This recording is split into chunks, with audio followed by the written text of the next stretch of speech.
Halo,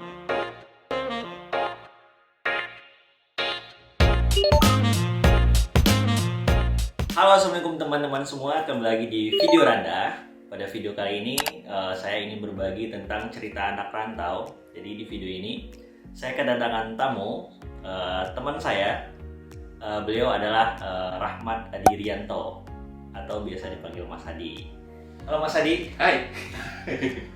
Apa kabar Mas? Alhamdulillah masih puasa, masih sehat. Alhamdulillah. Nah, di video kali ini tuh saya ingin mengulik tentang Mas Hadi ini. Mas Hadi ini putra asli Temanggung, Jawa Tengah. Ya Mas. Betul. Mas Hadi ini alumni S1-nya di Universitas 11 Maret UNS. UNS. Angkatan berapa Mas? 2010. 2010. Lama ya? Beda 2 tahun lah ya. Oke. Saya 2012. Terus Mas Hadi ini menempuh pendidikan master di University of Leeds, Inggris. Betul. Ya. Dengan beasiswa LPDP katanya. Iya. Ya, tahun 2016-2017 dulu dapat LPDP untuk S2 di Leeds. Terus sekarang lagi menempuh pendidikan S3 Mhm. di University of Liverpool dengan beasiswa Max ya. Betul. Bukan Busyo. Itu double degree ya katanya. Iya, rencananya seperti itu, tapi programnya sampai saat ini masih belum clear sih sebenarnya. Jadi kayak dengan- ini menjalani dulu aja apa yang di sini gitu. Gifu dengan UNS Dengan UNS ya. Karena memang kan Max yang aku dapatkan itu yang skemanya U to U. Yang university to university, dimana memang yang bisa apply untuk dapat beasiswa ini adalah dari alumni kampus-kampus yang punya kerjasama dengan Gifu gitu. Dan kebetulan UNS salah satunya. Pada video kali ini saya ingin tanya-tanya nih ke Mas Hadi, bagaimana mendapatkan beasiswa LPDP dan bagaimana kuliah di Inggris. Saya juga penasaran nih. Nanti juga saya ingin nanyain bagaimana perbedaan kuliah di Jepang dan kuliah di Inggris. Oke, Oke, siap. mungkin bisa Mas Hadi ceritain dari awal mungkin Tentang LPDP. tentang bagaimana proses mendapatkan beasiswa ini. Beasiswa LPDP maksudnya? Iya, Oke, jadi aku dulu daftar LPDP itu tahun 2015. Ya, jadi aku selesai dari UNS tahun 2014, itu lulusnya wisuda Desember. Kemudian awal-awalnya sebenarnya aku nggak daftar LPDP langsung dulu. Jadi dulu tuh pengen banget bisa kuliah itu di Arab Saudi. Arab Saudi. Iya, kenapa di Arab Saudi? Karena kabarnya sih kalau misalnya kita kuliah di sana kayak tiap tahun bisa haji, terus misal tiap bulan mau umroh pun juga bisa. Siapa sih nggak pengen gitu kan sebagai seorang muslim. Jadi kayak benar. dulu tuh udah dapat ijazah, aku langsung apply ke King Saud University di Arab Saudi. Tapi kayak digantungin gitu sampai Itu universitas terkenal kan di Arab Saudi. iya, itu salah satu kampus terbaik di sana juga gitu, King Saud University. Apa bunyi ya? Terus apa namanya? Karena digantung nggak ada pengumuman, nggak ada kejelasan, sampai tengah tahun tuh akhirnya aku memutuskan untuk daftar LPDP. Dan ketika aku mendaftar LPDP ketika itu, aku pun memasukkan kampus tujuannya itu masih Arab Saudi juga, masih King Saud gitu. Jadi ketika itu kebetulan King Saud University itu masih masuk listnya LPDP. Jadi kalau buat teman-teman yang mau daftar LPDP nih, tidak semua kampus tuh bisa didaftarkan untuk LPDP karena hanya kampus-kampus yang terdaftar di listnya LPDP dan tiap tahunnya kadang ada perubahan kayak gitu. Ya, benar. Ya, dan pas aku daftar dulu 2015 itu daftar di batch ketiga kalau nggak salah. Jadi ada 4 kali gelombang gitu untuk pendaftaran. Aku ambil gelombang ketiga kalau nggak salah. Kemudian aku daftar, alhamdulillah lolos gitu. Ya daftarnya kayak dulu masih ada seleksi IC, kemudian ada focus group discussion dan juga ada wawancara juga untuk tahapan substansinya gitu. Jadi dulu kayak gitu sih. Awalnya iseng-iseng karena kayak untuk jaga-jaga aja kalau misalnya aku keterima di King Saud, kan di sana udah nggak butuh beasiswa sebenarnya karena kalau di Arab Saudi itu kayak di cover semuanya gitu loh. Jadi kita nggak perlu ada beasiswa dari luar pun. Dan ya karena nggak ada kejelasan akhirnya aku udah daftar LPDP itu. Kemudian aku tuh daftar LPDP-nya itu lewat jalur untuk alumni bidik misi. Oke. Iya. Karena Mas Hadi penerima beasiswa bidik misi di S1-nya. Iya betul. Jadi jalurnya ambil afirmasi ya namanya. Ya, beasiswa afirmasi. Bedanya itu afirmasi sama yang reguler itu di persyaratan bahasa terutama. Kalau misalnya yang reguler, kalau misalnya kita mau keluar negeri, kita tuh sudah harus punya IELTS. Ya, Dan itu minimal 6,5, itu agak struggle untuk dapat segitu kan. betul. Tapi kalau misalnya kita lewat jalur bidik misi, itu bisa cukup menggunakan TOEFL minimal 500, tapi IPK kita minimal 3,5. 3,5. Oke. Ya, jadi aku daftar lewat itu dan akhirnya dapat lolos dan dapat pengayaan bahasa selama 6 bulan. ketika TOEFL aku sudah mencukupi, akhirnya aku geser tujuan, akhirnya aku daftar ke Leeds kayak gitu.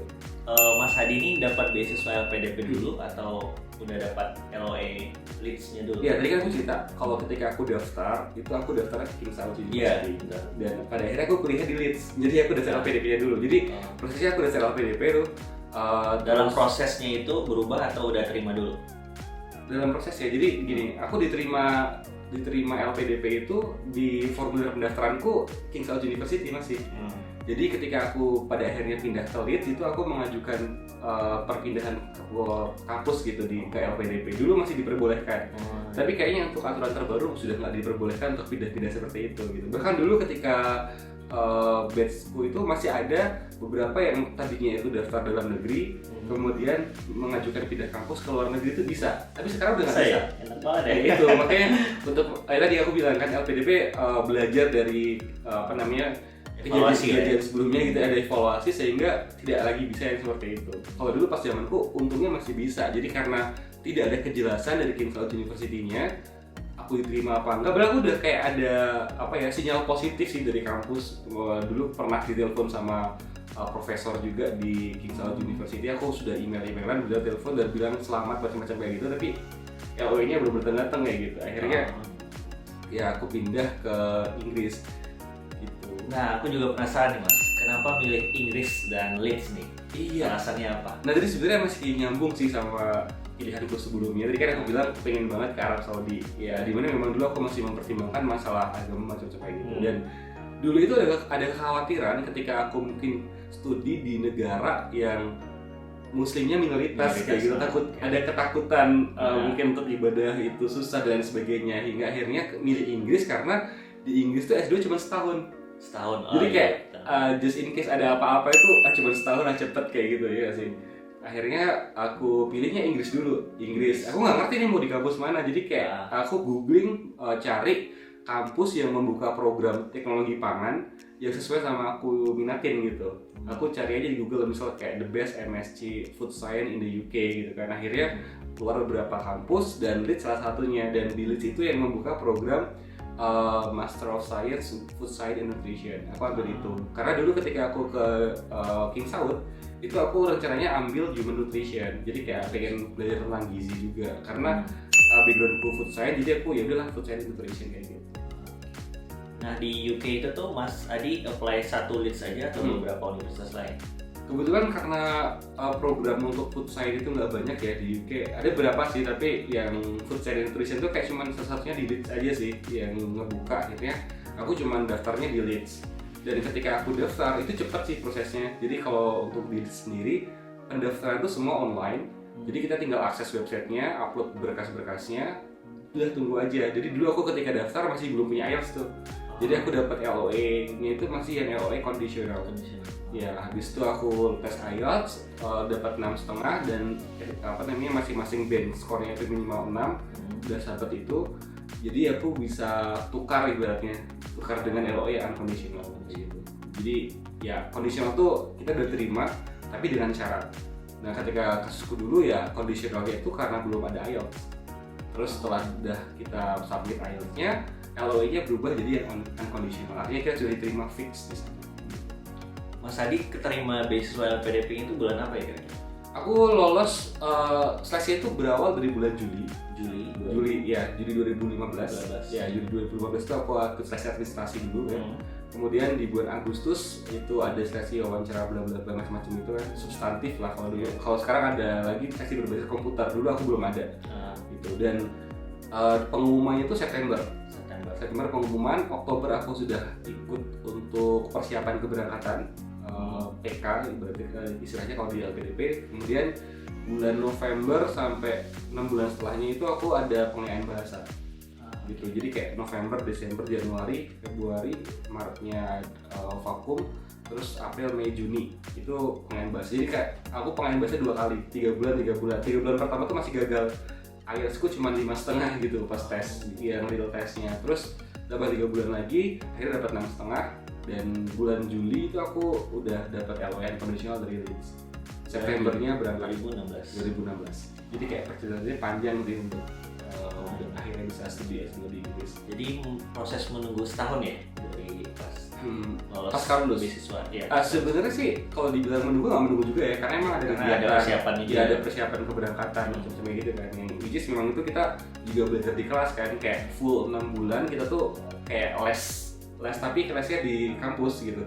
Jadi 3 bulan pertama aku dapat kelasnya di UIN Jakarta, di Ciputat, kemudian 3 bulan selanjutnya di ITB, di pusat bahasanya. Pusat bahasanya. Iya, pusat bahasa ITB gitu. Akhirnya dapat skor memenuhi 6,5. Nah, kalau misal udah 6 bulan tadi itu belum memenuhi, akhirnya kita harus berjuang sendiri. Jadi bayar sendiri. Bayar sendiri. Kalau misal mau les ya sendiri gitu. Jadi LPDP cuma memfasilitasi tes sampai 2 kali kalau dulu pas zamanku. Dan itu semua ditanggung sama LPDP. Nah kayak itu. Jadi tes IELTS kan lumayan mahal juga ya. Jadi mahal. Kalau misalnya kita afirmasi, kita dapat pengenalan bahasa yang gratis, udah dapat hak juga seperti kita sudah hourly ongoing dalam negeri. Jadi kayak per bulan juga dapat monthly allowance. Kemudian dapat pengenalan bahasa juga gratis dan tesnya juga gratis. Oke, menarik ya. Jadi alasan Mas Adi ini milih UK karena jurusan ya? Karena cuma setahun awalnya. Pertama karena setahun dan jurusannya. Leeds itu karena jurusannya itu Leeds. Nah, Mas Adi ini beasiswa LPDP itu per bulan itu dikasih berapa? Ini boleh juga. Sebenarnya boleh sih. Nggak masalah. Per tahun beda nggak? Per tahun nggak, sama aja. Sama aja ya. Jadi sebenarnya kalau LPDP ini mencukupi nggak? Sangat mencukupi. Sangat mencukupi. Bahkan aku bisa bilang kalau beasiswa LPDP ini adalah beasiswa yang paling mensejahterakan. Seriously. Dilihat dari nominalnya dan lihat juga dari coveragenya. Misalnya kayak di Jepang nih contoh ya. Di Jepang itu kalau di Jepang yang ada sekarang cuma di University of Tokyo kalau nggak salah. Di Tokyo itu mereka dapat 170.000 yen per bulan kalau nggak salah. Banyak ya. Iya, max aja itu baru 7 doang per bulan. Itu cuma monthly allowance. Pas pertama kali dia datang itu ada settlement allowance 2 kali monthly allowance. Jadi kayak pertama kali datang tuh dapat beasiswa 3 kali gitu loh. 3 kali angka, misal kayak gue max 147 bisa gitu. Jadi pas pertama kali masuk dapat 3 kali 147 kali lipat. Lumayan banget gak sih? Di UK dulu pas di Leeds kayak gitu juga. Iya. Jadi coverage-nya tuh banyak yang di cover maksudnya. Ada biaya transportasi, berangkat pulang itu ditanggung, dan kita bisa pilih maskapai gitu. Jadi bisa pakai Garuda, pakai apa macam gitu. Kalau di Inggris sendiri itu beda kota beda nominal. Ya, kalau di Leeds itu 1.050 pound sterling. Berapa ya? Mungkin sekitar 18 juta ya, sekitar itulah. Lumayan lah ya. Itu masih ada yang lain? Masih ada. Jadi kayak kita ada uang buku per tahun, terus ada biaya untuk urus asuransi, macam-macam semua kayak ditanggung lah pokoknya. Banyak sih sebenarnya. Teman-teman bisa langsung cek aja di website LPDP. Makanya aku bilang LPDP ini benar-benar beasiswa yang paling mensejahterakan. Bener, bahkan kalau misalnya udah punya keluarga nih, itu ada family allowance yang besarnya itu 25% dari beasiswa kita per orang, dan maksimal 3 orang, 1 istri 2 anak. Jadi kebayangkan misalnya kayak ada beberapa mungkin yang studi di sini dapat 150.000 misalnya gitu kan. Terus dapat 75% lagi. Jadi dapat berapa? 200.000 lebih per bulan. Biasa, sejahtera banget. Iya bener, itu paling mensejahterakan. Di Leeds dulu Mas Adi tinggal di dorm atau? Aku dulu, jadi kalau di sendiri ada beberapa pilihan untuk tinggal sebenarnya. Ada di dormitory, di dorm kampus gitu ya. Itu biasanya emang lebih dekat sama kampus, tapi kadang secara biaya lebih mahal gitu per bulanannya. Dan berakhirnya itu kadang sementara kita belum selesai studi gitu. Jadi kayak kita pas sudah selesai di dorm itu masih harus mikir pindahannya gitu sampai kita pulang gitu. Itu yang membuat akhirnya aku ngambil di situ. Jadi dulu aku tinggal di flat, di private flat. Private flat itu tinggal berempat, semuanya orang Indonesia. Nah, kehidupan mahasiswa Mas Adi selama di Leeds ini gimana? Bisa ceritain nggak? Ya sebenarnya kalau untuk masa studinya sendiri itu nggak nyampe setahun sih. Jadi kayak September 2016 masuk, Agustus tuh udah submission untuk tesis.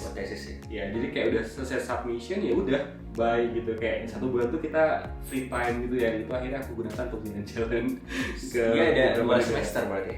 2 semester, iya 2 semester kuliah aja gitu. Dua kuliah. Jadi kalau di UK itu, ini aku ngomongin pengalaman aku yang aku alami aja ya, karena mungkin beda program, mungkin beda juga untuk susunan semesternya gitu. Jadi kalau aku dulu kayak semesternya itu semester pertama itu selesai sekitar sekitar bulan Januari kalau nggak salah ingat. Kemudian semester kedua itu selesai di bulan Juni, terus Juli Agustus itu untuk penyelesaian tesis. Jadi tesisnya di sana, kalau di jurusanku itu simple riset. Jadi kayak risetnya itu cuma dikasih waktu 8 minggu. 8 minggu itu harus selesai riset, selesai bikin laporan, sampai presentasi. Kebayang nggak? Secepat itu. Jadi, tapi sebelumnya udah ada bikin proposal sih. Jadi kayak di akhir semester 1 kita bakal di-adjust untuk memilih beberapa calon supervisor. Dimana masing-masing calon supervisor itu udah mulai punya topik riset. Dan akhirnya kita pilih A, B, C misalnya gitu kan. Nanti sama kampus bakal di tempat dikelompokkan sih. Akhirnya aku dapet siapa gitu. Dan untuk sistem penilaiannya itu unik sih kalau gimana penilaiannya? Karena ada beberapa mata kuliah itu yang 100% dari ujian tok. Kebayang nggak? Ujian aja, jadi bener-bener kayak misalnya kita gagal ujian ya fail gitu, bener-bener yang gagal nggak dapat nilai, masuk kuliahnya nggak di itu? Enggak, tapi tetap aja ada persentase kehadiran sih. Dan di sana untuk presensi itu udah yang pakai handphone gitu. Jadi kayak handphone kita tuh ada aplikasi The University of Leeds, di kelasnya juga udah ada kayak sensornya gitu. Jadi ketika kita masuk tuh kayak nanti ada presensi online gitu. Nih Mas Adi ini katanya lulus dengan predikat pass with distinction. Iya, alhamdulillah dapat distinction. Itu tapi, apa ya? Kalau di Indonesia kan itu apa? Semacam kumlot kali ya. Kumlot ya. Iya. Tapi sebenarnya kayak nilaiku tuh bener-bener batas bawah gitu, dan itu kayak apa namanya, bener-bener kayak karena dibantu sama Allah sih kalau merasanya. Karena sebelumnya, jadi nilaiku itu naik drastis ketika nilai risetku masuk. Jadi sebelum nilai risetku masuk itu aku udah pas with merit sebenarnya. Cuma 60 something lah rata-ratanya, 60 sekian. Terus syaratnya itu kalau mau distinction, risetku tuh harus minimal 80 sekian gitu. Dan aku dapat 80 sekian. Akhirnya aku dapat 70 sekian gitu. Rata-ratain jadi 70 sekian. Dapat masuknya distinction. Jadi gitu iya, lucky banget lah berarti gitu. Tuh saya ada fakta nih tentang Mas Adi. Mas Adi ini juga pernah menjabat ketua PPI Leeds. Iya. Tahun 2016-2017. Nah, nih saya bingung nih, gimana Mas Adi membagi waktu antara master yang setahun dan jabatan PPI yang juga setahun nih Mas? Ya sebenarnya kan kalau untuk PPI sendiri itu kan kegiatannya juga support untuk belajar kita juga ya. Maksudnya ketika kita berada di luar negeri, kita nggak ada keluarga, dan PPI itulah yang idealnya menjadi keluarga kita gitu kan. Jadi sebenarnya dengan kita aktif di PPI itu juga supporting system kita juga untuk kita bisa struggle gitu. Karena kita merasa nggak sendiri gitu kalau PPI-nya supportif ya. Dan kalau PPI-nya sendiri kegiatan tuh banyak banget yang acara kumpul-kumpul. Jadi kayak mostly kegiatan tuh having fun. Ada juga acara yang serius, tapi ya kita kerjakan dengan serius juga. Dulu kita pernah mengadakan ini jadi acara tahunannya PPI Leeds sih, acara tahunan ya. Dan ketika tahunku tuh udah yang keberapa gitu, jadi ada namanya Strategic Contribution to Indonesia. Itu semacam seminar ilmiah gitu yang kita ngebahas suatu topik dan menghadirkan pembicara dari Indonesia. Dan dulu yang datang ketika tahunku itu ada Pak Ahmad Heriawan, Pak Ahyar, Gubernur Jawa Barat ya.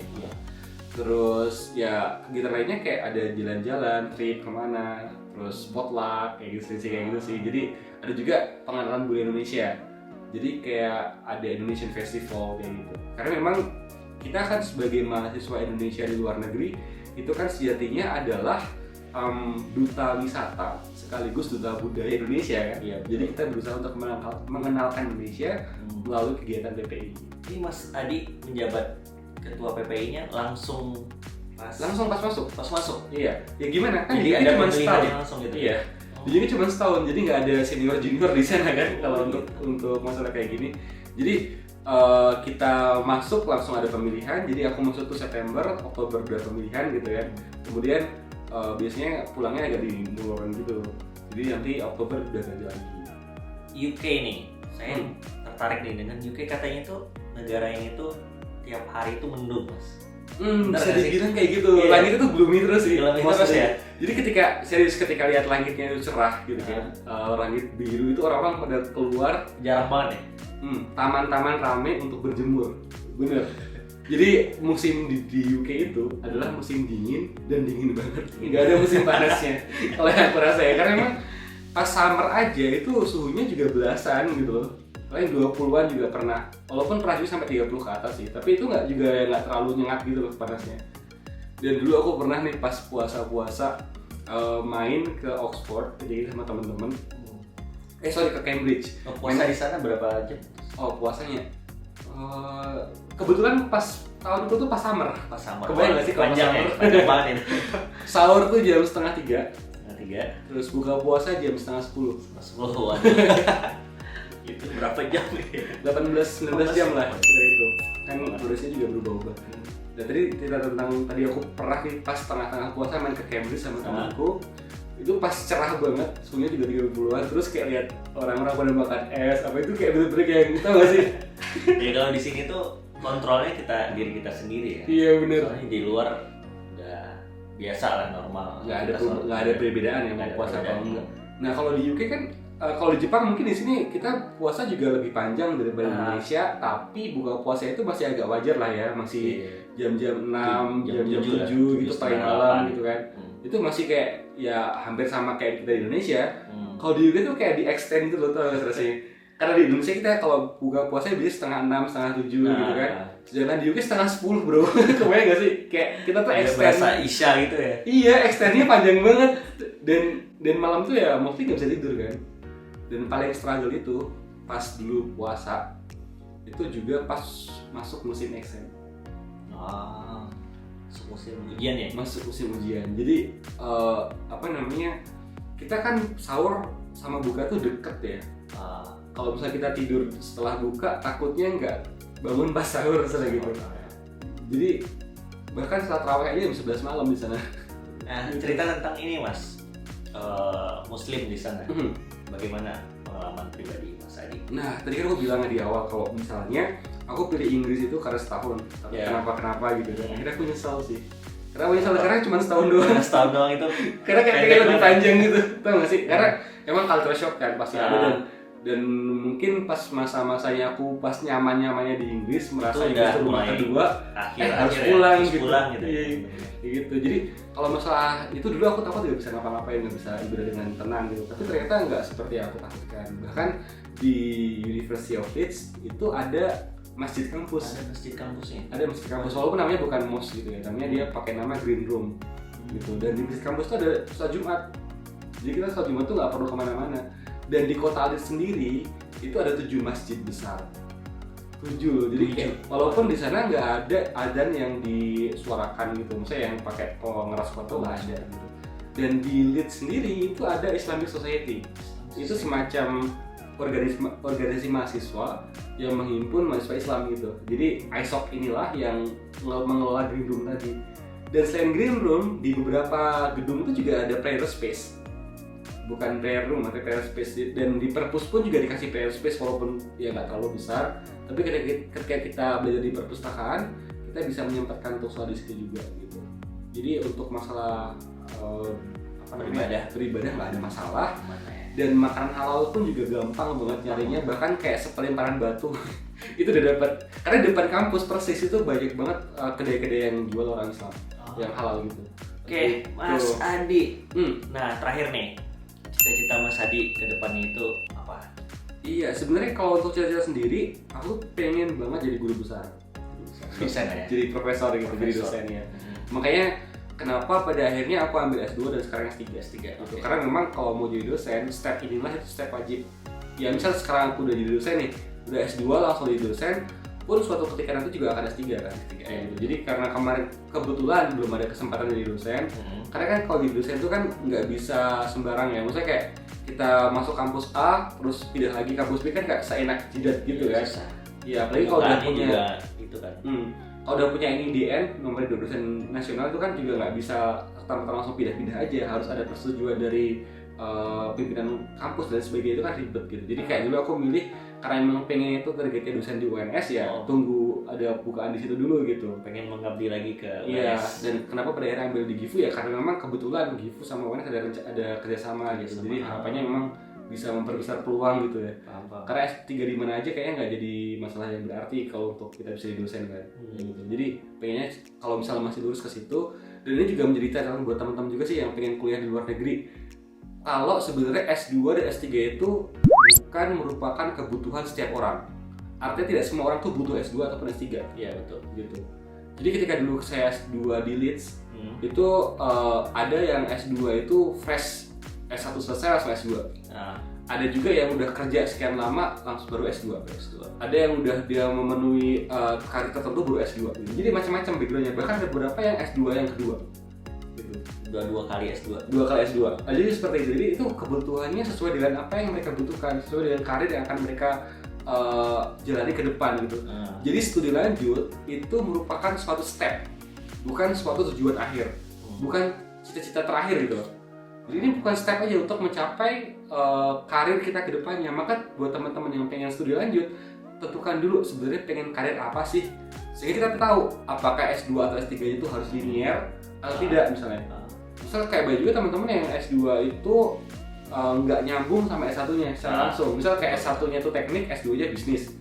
Nggak nyambung secara langsung, misal kayak ilmuwan kan. Tapi karena memang mereka karirnya di bisnis pada akhirnya kayak gitu. Jadi tadi, karena aku cita-cita menjadi dosen dan jadi orang guru besar, maka pilihanku adalah mempercepat untuk menyelesaikan studi. Adi nih, kan udah merasakan nih gimana kuliah di UK, terus sekarang juga menempuh pendidikan S3 di Jepang. Nah, jadi penasaran nih, bagaimana perbedaan antara kuliah di UK dan kuliah di Jepang?